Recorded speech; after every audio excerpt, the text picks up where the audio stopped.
The Guano Gambit. The Chincha Islands War. In 1864, the Chincha Islands, three guano-caked rocks off Peru's coast, became the unlikely prize of a bizarre war. These barren islets, blanketed with centuries of seabird droppings, were Peru's economic engine, their nitrogen-rich guano fueling 60% of the nation's wealth as fertilizer for Europe's hungry farms.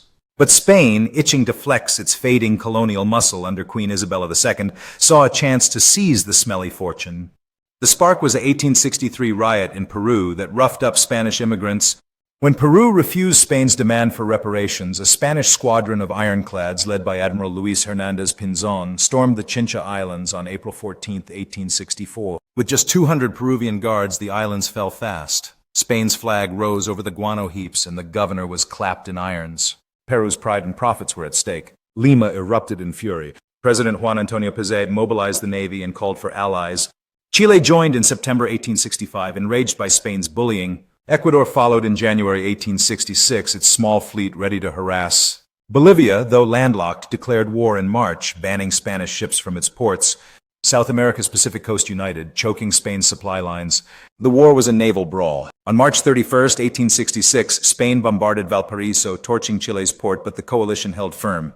At Abtao, off Chiloé Island, Peruvian and Chilean ships outwitted Spanish frigates in a scrappy February win. The showdown came on May 2nd at Callao, where Peru's shore batteries, manned by 1,500 gunners with 50 cannons, blasted Spain's 300-gun armada. After 5 hours and 3,000 shells, Spain's fleet retreated, battered. By late 1866, Spain's adventure collapsed. Yellow fever and scurvy ravaged their 3,000 sailors, and with no ports to resupply, they sailed home in defeat.